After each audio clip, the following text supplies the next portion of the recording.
Hello friends, मैं कमलेंद्र आप लोगों का स्वागत करता हूं अपने यूट्यूब चैनल एग्ज़ाम प्लानर पे।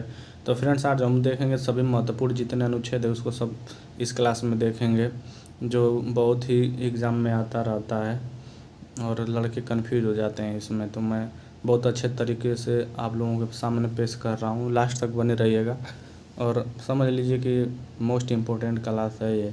आपको मैं चित्र के द्वारा भी समझाएगा हूँ। शायद आपको पता नहीं होगा कि संविधान जब बना था उस टाइम इसमें चित्र भी थे। 22 भाग था तो 22 चित्र भी लगभग थे। कौन कौन से चित्र है आइए मैं चित्र के माध्यम से भी आपको समझाऊंगा। तो फ्रेंड्स, क्लास को लाइक और शेयर सब्सक्राइब कर दीजिएगा।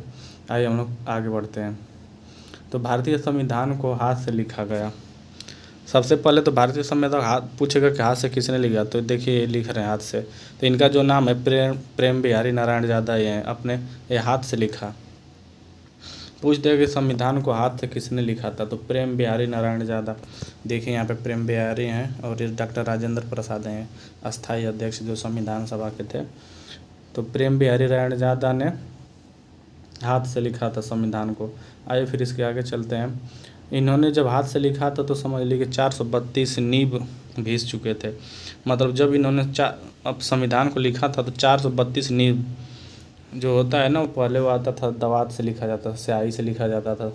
तो देखिए यही नींव है, उसमें 432 नींव घिस गए थे जब इन्होंने प्रेम बिहारी नारायण ज़्यादा ने लिखा था संविधान। तो आइए हम लोग फिर आगे बढ़ते हैं। प्रेम बिहारी ने संविधान जब लिखा था तो उसने उन्होंने एक भी रुपये नहीं लिया था।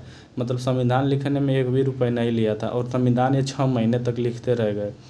6 महीने में संविधान इन्होंने हाथ से लिखा और इन्होंने बोला था कि मैं संविधान लिखने का मतलब 1 रुपये नहीं लूँगा, लेकिन इन्होंने हर पेज पे अपना नाम लिखा है। देखें यहाँ पे दिख रहा होगा। मतलब मूल संविधान जो प्रति है, संविधान की बुक जो है, वो हर एक पन्ने पे अपने नाम लिखा है और लास्ट में अपने गुरु और दादा का भी नाम लिखा है इन्होंने। तो हिंदी में जो संविधान था इंग्लिश में था, लेकिन हिंदी में फिर लिखा गया।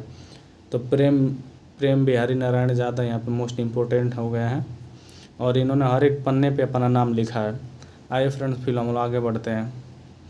फिर जो लिखे थे तो प्रेम बिहारी नारायण ज़्यादा हाथ से लिखे थे, लेकिन उनको सुसज्जित किया था जो उनकी कॉपी थी, मतलब जो चित्र से अंकन किया गया था, तो उनको जो सुशोभित किया था तो ये नंदलाल बोस ने किया था, डिजाइन किया था। यहाँ पे नंदलाल बोस हैं, नंदलाल बोस ने डिजाइन किया था। देखिए यहाँ पे चित्र है उनका नंदलाल बोस का। और ये अपने जो शिष्य थे उसके सहायता से इन्होंने संविधान को डिजाइन किया था, नंदलाल बोस ने। यहाँ पे देखिए अपने शिष्य के जो शिष्य था उनका नाम था राम मनोहर, के साथ मिलकर इन्होंने डिजाइन किया था। तो आइए फ्रेंड्स, फिर हम आगे बढ़ते हैं। देखिए अभी इम्पोर्टेंट हो जाता है कि मूल संविधान की प्रति को डिजाइन किसने किया था, तो नंदलाल बोस ने किया था। ये भी मोस्ट इम्पोर्टेंट क्वेश्चन बन सकता है। तो आइए फ्रेंड्स, हम लोग आगे बढ़ते हैं।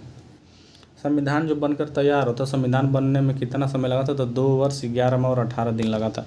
ये क्वेश्चन पूछता है ज़्यादातर यूपी एग्जाम में, जैसे CGD में हो गया, दरोगा में भी एक बार पूछा था। तो कि संविधान कितने वर्ष लगा इसको बनने में, तो 2 वर्ष 11 माह 18 दिन लगा था। और इसमें जो अनुच्छेद है 305, जब संविधान बन के तैयार हुआ था तो उस टाइम 395 अनुच्छेद थे और 8 अनुसूचियाँ से और 22 भाग थे जब संविधान बन के तैयार हुआ था। तो अभी भी मान लीजिए 395 अनुच्छेद है, 22 भाग है और 12 अनुसूचियाँ हैं। 395 अनुच्छेद अभी भी है। मैं इसलिए बोल रहा हूँ क्योंकि जब संविधान में संशोधन होता है तो संविधान 395 है, लेकिन अब मान लीजिए 15 में चाहे 16 चाहे 17 में किसी में अनुच्छेद में आपको संशोधन करना है तो उसमें लिखा जाएगा 15A B C D ऐसे करके। तो इस तरह तो 400 से ज़्यादा भी मतलब अनुच्छेद ऐसे हो गए, लेकिन 395 उसको हम मानेंगे। आइए फ्रेंड लोग फिर आगे बढ़ते हैं। अब आगे है कि संविधान कब लागू हुआ था पूर्ण रूप से और कब ये अंगीकृत किया गया था। तो पूर्ण रूप से लागू हो गया था 26 जनवरी 1950 को, मतलब पूरे संपूर्ण भारत में लागू हो गया था। कुछ इसके जो भाग थे संविधान के वो 26 नवंबर 1949 को ही लागू हो गए थे। जो कुछ भाग जो थे 26 नवंबर 1949 को ही लागू हो गए थे। और संविधान को 26 जनवरी को क्यों लागू हुआ था, क्योंकि जो कलकत्ता जिस अधिवेशन हुआ था 26 जनवरी 1930 में कांग्रेस का, उसी समय पूर्ण स्वराज का मांग किया गया था 30 तारीख को ही, और मतलब 1930 में 26 जनवरी 1930 में। तो इस तरह 26 जनवरी को ये संविधान पूर्ण रूप से लागू हुआ। तो ये भी पूछ सकता है कि क्या ज़रूरी था कि 26 जनवरी को, क्योंकि दूसरे दिन क्यों नहीं लागू हुआ, 25 को, 24 को, 15 को, 10 को। तो यहाँ पे यही हुआ कि जब कांग्रेस का अधिवेशन हुआ था, उस अधिवेशन में 26 तारीख को हुआ था, 1930 में हुआ था, और पूर्ण स्वराज की मांग की गई थी। तो इसलिए जो संविधान हम लोगों को लगा पूर्ण रूप से, तो 26 जनवरी 1950 को लागू हो गया पूरे संपूर्ण भारत में। आइए फ्रेंड्स, हम लोग आगे देखते हैं। तब आइए संविधान में कितने भाग हैं और कैसे क्या, हम अब अनुच्छेद के बारे में जानेंगे। इतने फ्रेंड्स हम लोग जाने इतने अच्छे से। देखिए यहाँ पे नंदलाल बोस के बारे में, फिर प्रेम बिहारी नारायण यादव के बारे में जाने। आइए हम लोग भाग देखते हैं, संविधान के भाग कितने हैं। संविधान के तो प्रेजेंट टाइम 22 भाग हैं, 25 लगभग हो गए हैं। तो ये भाग 1 क्या है? भाग 1 में है संघ और उनके क्षेत्र, यूनियन ऑफ स्टेट। आपसे एक बात बताना चाहता हूँ कि संविधान में भारत का 2 नाम है, एक भारत और एक इंडिया। हिंदुस्तान, आर्यवर्त, ये सब नाम नहीं है। भारत को संविधान में 2 बस नाम है, भारत और इंडिया। तो भाग 1 में है संघ और उनके राज्य थे, यूनियन ऑफ स्टेट। ये अनुच्छेद 1 से 4 तक है, संघ और उसके राज्य क्षेत्र। और नागरिकता है, भाग 2 में नागरिकता है 5 से 11 अनुच्छेद तक। भाग 3 में है मूल अधिकार, जो अनुच्छेद 12 से 35 है। और भाग 4 में राज्य की नीति निर्देशक, तो अनुच्छेद 36 से 51 तक है। तो आइए थोड़ा इसके बारे में हम लोग जान लेते हैं, फिर आगे बढ़ेंगे। ये जो अनुच्छेद है 1 से 4 तक। आइए भाग नंबर हम लोग 1 देखते हैं। और मैं आपसे बता रहा हूँ कि जो नंदलाल बोस ने इसको सुसज्जित किया था चित्रों के माध्यम से, तो हर एक भाग पे उन्होंने एक चित्र लिया था। देखिए यहाँ पे चित्र लिया, सिंधु घाटी सभ्यता से लिया है। ये जेबू बैल है, यहाँ पे ये जो बैल है, ये चित्र लिया था, भाग 1 पे है। तो भाग 1 है कि संघ और उनके राज्य क्षेत्र है, यूनियन ऑफ स्टेट, अनुच्छेद 1 से 4 तक है। आइए फिर इसके बारे में अनुच्छेद 1, 2, 3, 4 क्या है, इसके बारे में हम लोग जानते हैं। तो अनुच्छेद 1 है कि संघ और उसका नाम, और राज्य क्षेत्र। फिर अनुच्छेद 2 है नए राज्यों का प्रवेश। अनुच्छेद 3 है कि राज्य का निर्माण तथा सीमाओं के या नामों में परिवर्तन। अनुच्छेद 4 है कि पहली अनुसूची और चौथी अनुसूची के संशोधन तथा 2 और 3 के अधीन बनाई गई विधियाँ, मतलब 1, 2 और 3 बनाई गई विधियाँ जो हैं, इस तरह हम लोग जाने। 4 अनुच्छेद मोस्ट इम्पोर्टेंट है। अनुच्छेद 2 नए राज्यों का प्रवेश स्थान, और 3 इसमें इम्पोर्टेंट है ज़्यादातर। अब आगे हम लोग बढ़ते हैं। आगे भाग 2 में नागरिकता है 5 से 11। जो हम लोगों के देश में नागरिकता है, एकल नागरिकता है, और ब्रिटेन से लिया गया हम लोगों के देश में। और देखिए यहाँ पे भाग 2 का जो चित्र है, यहाँ पे देखिए भाग 2 का चित्र ये वाला है, मतलब हर एक भाग पे एक चित्र लिया गया है। भाग 2 पे चित्र ये वाला लिया गया है। तो आइए फ्रेंड्स हम लोग आगे फिर बढ़ते हैं, इसके बारे में जानते हैं। अनुच्छेद 5 है संविधान के प्रारंभ में नागरिकता। फिर अनुच्छेद 6 है भारत आने वाले व्यक्तियों की नागरिकता, मतलब भारत अनुच्छेद 6 में है, जब भारत अच्छा से अच्छा, इसको याद है इसी तरह, 6 मतलब अच्छा, अगर भारत अच्छा है तभी दूसरे नागरिक भारत में आ रहे हैं, तो इसको ऐसे याद कर सकते हैं। अच्छा मतलब भारत आने वाले व्यक्तियों की नागरिकता, अच्छा है तभी तो भारत जब अच्छा है तभी तो नागरिक आ रहे हैं। और 7 है पाकिस्तान जाने वाले नागरिकों की शक्ल, यहाँ पे नागरिक तो जब अनुच्छेद 7 है पाकिस्तान जाने वाले को नागरिकता। फिर अनुच्छेद 8 है कि भारत से बाहर रहने वाले व्यक्तियों की नागरिकता। और यहाँ पे अनुच्छेद 9 है कि विदेशी राज्यों की नागरिकता लेने वाले नागरिकता का नाम, मतलब विदेशी राज्य की नागरिकता लेने पर नागरिकता का ना होना, मतलब आप विदेशी, जैसे कि आप कोई विदेश में जाकर वहाँ की नागरिकता ले रहे हैं, तो यहाँ से भारत की नागरिकता आपकी समाप्त हो जाएगी। फ्रेंड्स मैं आपसे बताना चाहता हूँ कि भारत की नागरिकता आप ग्रहण करना चाहते हैं, तो ग्रहण करने के लिए 5 तरीके हैं कैसे ग्रहण कर सकते हैं, और त्याग करने के लिए 3 तरीक़ों से आप त्याग कर सकते हैं।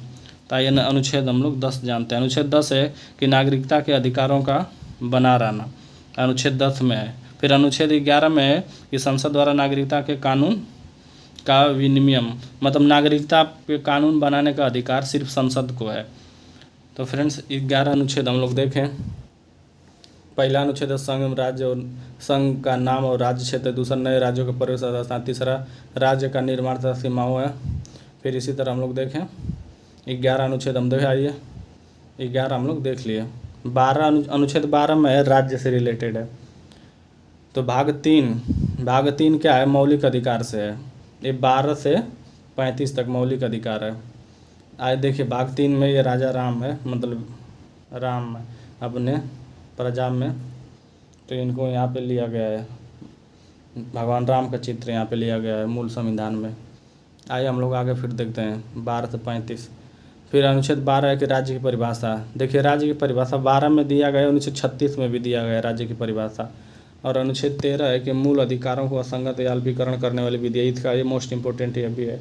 इसका कहने का मतलब ये है कि मूल अधिकार को असंगत या अल्पीकरण करने वाली विधि है। मतलब पहले की जो आपकी विधि आ रही है, विधि जैसे कोई हो गया, पूजा पाठ हो गया, चाहे नियम कानून जो पहले से संविधान से पहले की विधि है, तो विधि मान्य हो जाएगी। और अगर उसका संविधान में उसका अल्पीकरण किया जा रहा है तो संविधान अल्पित हो जाएगा, लेकिन वो विधि पूर्व की जो आ रही है वो नहीं हटेगी। तो इसका कहने का मतलब एक मूल अधिकार को असंगत या अल्पीकरण करने वाली विधि है। अनुच्छेद 14 में विधि के समान समता, विधि के समक्ष समता है। यहाँ पे अनुच्छेद 15 लिंग जन्म वेशभूषा धर्म के स्थान पर, यहाँ पे धर्म नस्ल जाति लिंग या जन्म के स्थान पर आधार पर भेदभाव किया गया है। मैंने छूट गया, माफ़ कीजिएगा, मैं बता दे रहा हूँ कि अनुच्छेद 15 है धर्म नस्ल लिंग जाति या जन्म स्थान के आधार पर भेदभाव का निषेध। मतलब धर्म और नस्ल और जाति के भेदभाव पर कोई भेदभाव नहीं कर सकते हैं आप अनुच्छेद 5 के तरह, अरे अनुच्छेद 15 के तहत। यहाँ पे अनुच्छेद 16 एक लोक नियोजन में अवसर की समानता। अनुच्छेद 17 की अस्पृश्यता का अंत। अनुच्छेद 18 की उपाधियों का अंत। ये अनुच्छेद 17 भी इम्पोर्टेंट है, बार बार पूछता रहता है कि अस्पृश्यता का अंत किसमें, उपाधियों का अंत। फ्रेंड्स मैं ये क्लास लिया हूँ रिवीजन टाइप है, आप लोग मतलब पहले से आप लोग संविधान पढ़े होंगे तो बस रिवीजन के लिए मैं लिया हूँ, नहीं तो अगर इसका पूरा व्याख्या करने लगूँ तो बहुत टाइम लग जाएगा। अनुच्छेद 18 की उपाधियों का अंत। उपाधि आपको कोई नहीं था, सेना और शिक्षा के छोड़कर यहाँ पे उपाधि आप धारण नहीं कर सकते हैं। फ्रेंड्स आपको एक मोस्ट इंपॉर्टेंट बात मैं यहाँ पे एक बता दे रहा हूँ कि शिक्षा में आरक्षण दिया गया है अनुच्छेद 15 में, जो शिक्षा में आरक्षण दिया गया अनुच्छेद 15, और नौकरियों में आरक्षण दिया अनुच्छेद 16 के तहत। ये भी लिख लीजिएगा कहीं पे नोट बना के, ये भी मोस्ट इम्पोर्टेंट है। आइए हम लोग आगे बढ़ते हैं। क्वेश्चन 19 नंबर है, मतलब अनुच्छेद 19 वाक्य एवं अभिव्यक्ति की स्वतंत्रता। अपराधियों के अनुच्छेद 20 है, अनुच्छेद 20 यहाँ पे है जो अपराधों से दोष सिद्धि के संबंध में संरक्षण। अनुच्छेद 21 है प्राणदायिक स्वतंत्रता। अनुच्छेद 21 से 21 का 86वां संविधान संशोधन द्वारा जो जोड़ा गया था 6 वर्ष से 14 वर्ष के बच्चों को शिक्षा का अधिकार। ये 86वां संविधान संशोधन 2002 में जोड़ा गया था, 6 से 14 वर्ष के बच्चों को शिक्षा का अधिकार। अनुच्छेद 22 है कुछ दशाओं में गिरफ्तारी से संरक्षण। अनुच्छेद 22 के तहत जब लोग गिरफ्तार होते हैं तो मजिस्ट्रेट के सामने 24 घंटे के पेश किया जाता है। तो यहाँ पे वही है अनुच्छेद 22 का मतलब है ये कुछ दफा में गिरफ्तारी के संरक्षण। मतलब क्या पता आपको पुलिस कहीं पकड़ ली, कूटने लगी आपको इधर उधर बीच में, और आपको अब आप पेश नहीं की, इसलिए वहाँ पे दिया गया है कि 24 घंटे मजिस्ट्रेट के सामने पेश करना रहता है। और अनुच्छेद 23 मानव के दुर्व्यवहार बलात्श्रम। ये 24 वाला मोस्ट इम्पोर्टेंट 24 वाला बार बार पूछता रहता है। ये कल कारखानों में बालक के निषेध का प्रतिषेध किया गया है। मतलब कल कारखानों में अब बालक जो 14 वर्ष से कम उम्र का है ना, उसको नहीं वहाँ पे मतलब नहीं लगाया जा सकता है, उसको निषेध रोकना मना है। और फ्रेंड्स अनुच्छेद जो 19 है वाक्य में व्यक्ति की स्वतंत्रता, इसमें 6 प्रकार की आपको स्वतंत्रता दिया गया है। और अपराधों से दोष सिद्धि के विरुद्ध में संरक्षण, इसमें भी आपको दिया गया है संरक्षण। अपराध अगर आपका है तो उसमें भी आप उसमें अपना वकील बन सकते हैं, चाहे वकील रखने का आपको हक दिया गया है। यहाँ पे ये भी मोस्ट इम्पोर्टेंट है 20 है, इसमें 20 जो है अपराध दोष सिद्धि के मतलब 20 अपराध से अभ्यास कर सकते हैं। इसमें 3 तरह की इसमें भी है कार्योत्तर विधि संरक्षण का सिद्धांत इसमें दिया गया है। अनुच्छेद 20 में 3 तरह का है, एक दोहरे दंड से संरक्षण का सिद्धांत है और एक आत्मीय संशोधन का सिद्धांत है, मतलब आत्म अभिशंसन का सिद्धांत। इसमें दोहरे दंड से संरक्षण का मतलब है कि ये कई काम के लिए आपको 2 बार मतलब दंडित नहीं किया जा सकता। अगर एक बार आपको सज़ा मिल गई है तो उसी कार्य के लिए एक बार और सज़ा नहीं मिलेगी। आइए हम लोग फिर आगे देखते हैं। आगे है कि अनुच्छेद 25 एक धर्म का आचरण और प्रचार करने की स्वतंत्रता। मतलब आप किसी धर्म को मानते हैं, हिंदू हो चाहे मुस्लिम हो, चाहे आप अपने धर्म का प्रचार प्रसार कर सकते हैं। अनुच्छेद 26 है धार्मिक कार्यों के प्रबंध की स्वतंत्रता, मतलब आप पूजा पाठ कर सकते हैं। फिर अनुच्छेद 29 है अल्पसंख्यक वर्गों के हितों के संरक्षण यहाँ पे है। और अनुच्छेद 30 है शिक्षा संस्थाओं में स्थान और प्रशासन करने का अल्पसंख्यक वर्गों का हिस्सा। मतलब कि अनुच्छेद 30 भी इम्पोर्टेंट है और 29 भी इम्पोर्टेंट है। यहाँ पे अनुच्छेद 30 है कि अल्पसंख्यक वर्ग का आप स्कूल कॉलेज खोल सकते हैं। और अनुच्छेद 32 है कि अब 32 यहाँ पे बहुत मोस्ट इम्पोर्टेंट है। इसमें 5 प्रकार के रीट भी बताई गई है। अधिकारों को परिवर्तन करने के लिए उपचार, अनुच्छेद 32 देख लीजिएगा, मोस्ट इम्पोर्टेंट है। यहाँ पे संवैधानिक उपचारों का अधिकार भी इसको बोला जाता है। और इसको डॉक्टर भीमराव अम्बेडकर ने अनुच्छेद 32 को हृदय और आत्मा कहा था, क्योंकि इसमें 5 तरह की रीट दी गई है और आपके मौलिक अधिकार का कोई हनन कर सकता है तो आप सीधे सुप्रीम कोर्ट जा सकते हैं, सर्वोच्च न्यायालय जा सकते हैं। और एक और अनुच्छेद 226 के तहत हाई कोर्ट भी जा सकते हैं। उसमें भी आपका अगर हनन हो रहा है मूल अधिकार को तो आप जा सकते हैं सीधे हाई कोर्ट और सुप्रीम कोर्ट। अनुच्छेद 32 के तहत सुप्रीम कोर्ट जाएंगे, अनुच्छेद 226 के तहत हाई कोर्ट जा सकते हैं। आगे हम लोग चलते हैं। अब भाग 4 एक राज्य के नीति निर्देशक सिद्धांत है। ये 36 से 51 तक। इसमें भी फ्रेंड चित्र था, मैंने चित्र नहीं लिया है, इसका भी चित्र है। तो आइए हम लोग अब इसके बारे में देखते हैं। अनुच्छेद 36 से 51 तक भाग 4, इसको देख लीजिए, राज्य के नीति निर्देशक तत्व सिद्धांत। आइए हम लोग आगे बढ़ते हैं। बार बार पूछता है कि राज्य की नीति निर्देशक किस भाग में है। अनुच्छेद 36 से राज्य की परिभाषा है। यहाँ पे मैं बताया था 12 और 36 में भी राज्य की परिभाषा है। अनुच्छेद 40 से ग्राम पंचायतों का गठन मोस्ट इम्पोर्टेंट है, गांधीवादी। अनुच्छेद 40 से ग्राम पंचायतों का गठन। फिर अनुच्छेद 48 कृषि और पशुपालन है, अनुच्छेद 48, ये भी इम्पोर्टेंट है। फिर 48 को इसमें पर्यावरण वन तथा जीवों के संरक्षण रक्षा करना है। पर्यावरण और जीव जंतु का भी आप रक्षा कर सकते हैं, आपका ये कर्तव्य होना चाहिए। फिर अनुच्छेद 40 से राष्ट्रीय स्मारक। अनुच्छेद 49 है राष्ट्रीय स्मारक स्थानों और वस्तु का संरक्षण, मतलब कोई राष्ट्रीय स्मारक या धरोहर है तो आप उसको तोड़ फोड़ नहीं कर सकते हैं, उसका संरक्षण करेंगे। और अनुच्छेद 50 कार्यपालिका से न्यायपालिका से पृथककरण। अनुच्छेद 50 को आप याद कर सकते हैं, 50 और 0 है, तो कार्यपालिका को न्यायपालिका से पृथककरण है। आइए हम लोग आगे बढ़ते हैं। अनुच्छेद 51 है अंतर्राष्ट्रीय शांति और सुरक्षा। अंतर्राष्ट्रीय शांति और सुरक्षा और 51 का है 42वां संविधान संशोधन 1976 स्वर्ण सिंह समिति के द्वारा इसको जोड़ा गया था। अनुच्छेद 51 भाग 4 क या 4A, इसको भाग 4 क भी बोल सकते हैं, भाग 4A भी बोल सकते हैं। तो इसको ऐड किया गया था मूल कर्तव्य। इसको बार बार पूछता है, हम विस्तार से उतना नहीं इसको लिखे हैं डिटेल से, नहीं तो बहुत बड़ा हो जाता है क्लास। तो 42वां संविधान संशोधन 1976 स्वर्ण सिंह समिति के द्वारा ये जोड़ा गया था। भाग 4 का मूल कर्तव्य इसमें जोड़ा गया था। उस टाइम जो जोड़ा गया था तो उस टाइम 10 मूल कर्तव्य जोड़े गए थे। और 86वां संविधान संशोधन 2002 में 11वां मूल कर्तव्य जोड़ा गया था। आइए हम लोग देखते हैं आगे भाग 5 52 से 151 तक। देखिए भाग 5 में यहाँ पे ये चित्र लिया गया, ये वाला चित्र लिया गया था, गौतम बुद्ध है, ये भाग 5 का चित्र लिया गया। महात्मा बुद्ध ने ज्ञान और पशु पक्षी जैसे सब यहीं के बारे में पूरा दिया गया है यहाँ पे।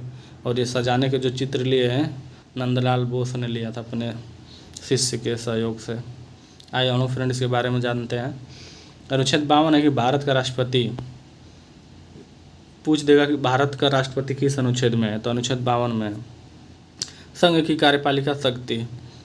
कार्यपालिका शक्ति अनुच्छेद 53 में है। फिर अनुच्छेद 54 में राष्ट्रपति का निर्वाचन एक संक्रमणीय मत प्रणाली के द्वारा होता है, राष्ट्रपति का निर्वाचन।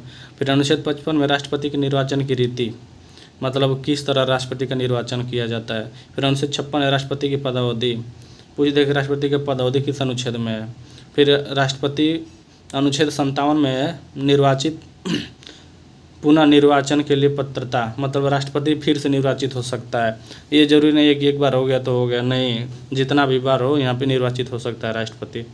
अनुच्छेद 58 है कि राष्ट्रपति निर्वाचित होने के लिए अर्हता, अब राष्ट्रपति निर्वाचन के लिए कुछ शर्तें दी गई हैं। आप भारत का नागरिक हो, पागल हो, दिवालिया न हो, लेकिन यहाँ पे भारत में एक अजीब तरह का, अगर कोई बिना पढ़ा अनपढ़ भी रहेगा ना तो भारत का राष्ट्रपति बन सकता है। तो आइए आगे हम लोग बढ़ते हैं फ्रेंड्स। आगे 59 अनुच्छेद है, अनुच्छेद 59 राष्ट्रपति के पद के लिए शर्तें। फिर अनुच्छेद 60 मोस्ट इंपॉर्टेंट है, ये 60 वाला 8 और आता है राष्ट्रपति की शपथ। अनुच्छेद 60 में राष्ट्रपति की शपथ। अनुच्छेद 61 में है कि राष्ट्रपति पर महाभियोग चलाने की प्रक्रिया, भी बढ़िया है क्वेश्चन, महाभियोग चलाने की प्रक्रिया है, मोस्ट इंपॉर्टेंट, इसको टिक कर दीजिएगा। राष्ट्रपति अगर संविधान का अतिक्रमण या उल्लंघन करता है तो उस पर महाभियोग लगा सकता है। महाभियोग किसी भी सदन में आप लगा सकते हैं, किसी भी सदन में, लोकसभा या राज्यसभा या कहीं भी। फिर राष्ट्रपति के अनुच्छेद 62 है, राष्ट्रपति के पद पर व्यक्ति को भरने के लिए निर्वाचन का समय और रीतियाँ, निर्वाचन का समय और रीतियाँ। अनुच्छेद 63 है, भारत का उपराष्ट्रपति। पूछ देगा कि भारत के उपराष्ट्रपति किस अनुच्छेद में है, तो अनुच्छेद 63 में भारत का उपराष्ट्रपति है। अनुच्छेद 64 है, उपराष्ट्रपति का राज्यसभा का पदेन सभापति होना, मतलब उपराष्ट्रपति जो है राज्यसभा का पदेन सभापति होता है। आइए हम लोग आगे बढ़ते हैं फिर फ्रेंड्स मैं बस रिवीजन के लिए आपको लिया अनुच्छेद 395 इसमें अनुच्छेद है, इसीलिए 60 उतना डिटेल्स मैं आपको यहाँ नहीं बता रहा हूँ क्योंकि बहुत बड़ी क्लास हो जाएगी। अनुच्छेद 65 है कि राष्ट्रपति के पद की आकस्मिक रिक्ति के दौरान, राष्ट्रपति अगर मर जाता है चाहे कोई कुछ कारणवश, तो अगर राष्ट्रपति नहीं है तो उसका पदभार जो है उपराष्ट्रपति संभाल सकता है। अगर उपराष्ट्रपति भी है ना तो जो सुप्रीम कोर्ट का जज होता है वो देख सकता है आपका पूरा कार्यभार। और इसको जो पेंशन और भत्ता मिलेगा सब वो राष्ट्रपति को जितना दिया जाता है वही सब मिलेगा उसको भी। अनुच्छेद 66 है कि उपराष्ट्रपति का निर्वाचन। अनुच्छेद 66 में उपराष्ट्रपति के निर्वाचन के बारे में बताया गया है। फिर अनुच्छेद 67 है उपराष्ट्रपति की पदावधि। फिर अनुच्छेद 68 है उपराष्ट्रपति के पद की रिक्त पद भरने के लिए निर्वाचन, मतलब जब उपराष्ट्रपति अगर नहीं रहेगा तो उसका पद खाली हो जाएगा, तो जो पद खाली होता है ना 6 महीने के अंदर भरना रहता है उसको, तो यहाँ पे वही बताया गया। अनुच्छेद 69 है उपराष्ट्रपति द्वारा शपथ, और राष्ट्रपति का शपथ फ्रेंड्स 60 में था और उपराष्ट्रपति का शपथ 69 में है। और अनुच्छेद 70 है अन्य आकस्मिकता के राष्ट्रपति के कर्तव्यों का निर्वहन। अन्य आकस्मिकता में राष्ट्रपतियों के कर्तव्यों का निर्वहन। अनुच्छेद 71 है राष्ट्रपति और उपराष्ट्रपति के निर्वाचन संबंधी विषय। अनुच्छेद 71 राष्ट्रपति और उपराष्ट्रपति के निर्वाचन संबंधी विषय। आइए फ्रेंड्स हम लोग आगे देखते हैं। फ्रेंड्स मेरे चैनल को सब्सक्राइब कर लीजिएगा और लास्ट तक बने रहिएगा। अनुच्छेद 72 है क्षमादान की शक्ति, ये भी मोस्ट इम्पोर्टेंट है, राष्ट्रपति क्षमादान की शक्ति है।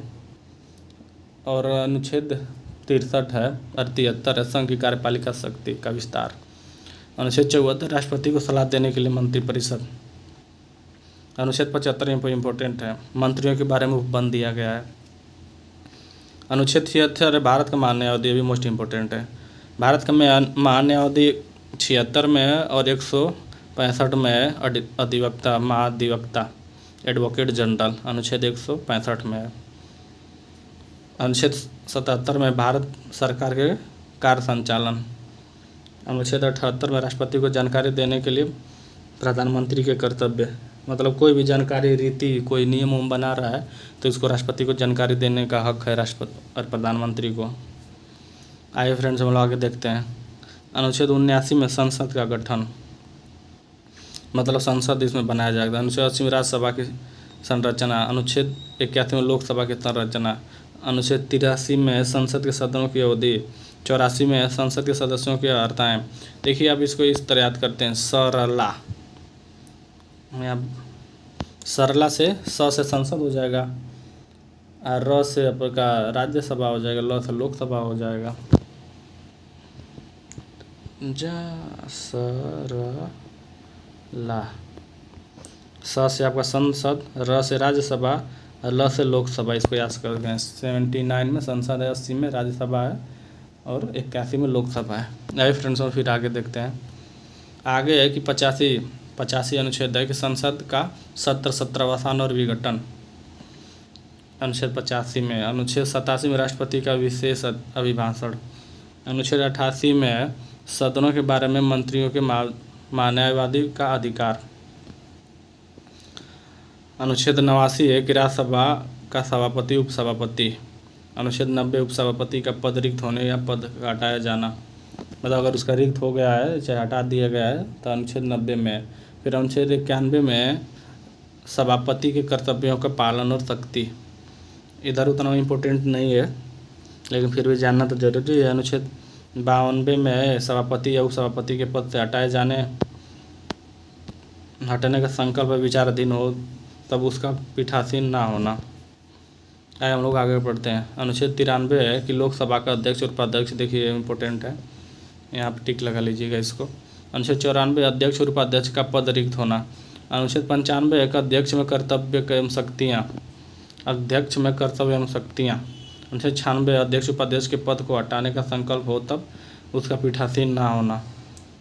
फिर अनुच्छेद 97 के सभापति उपसभापति तथा अध्यक्ष उपाध्यक्ष के वेतन और भत्ते 97 में है इसमें। आइए हम लोग आगे बढ़ते हैं। 98 अनुच्छेद है कि संसद का विचार, सचिवालय, संसद का सचिवालय। अनुच्छेद 99 सदस्य द्वारा शपथ या प्रतिज्ञा।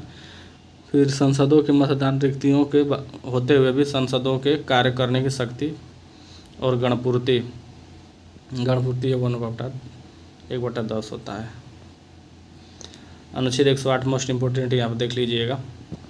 कुछ दशाओं में दोनों सदनों की संयुक्त बैठक। कुछ जगह संयुक्त बैठक जब क्यों होता है, जब कोई नियम बनाया जाता है, कोई मतभेद हो जाता है तो उसके लिए संयुक्त बैठक, मतभेद मतलब लोकसभा और राज्यसभा में कोई नियम को लेकर मतभेद हो गया है तो यहाँ पर संयुक्त बैठक बुलाई जाती है और इसकी जो अध्यक्षता करता है स्पीकर करता है और जब बैठक बुलाता है राष्ट्रपति बुलाता है और समाप्ति भी राष्ट्रपति करता है। तो यह पे मोस्ट इंपॉर्टेंट हो जाएगा 108।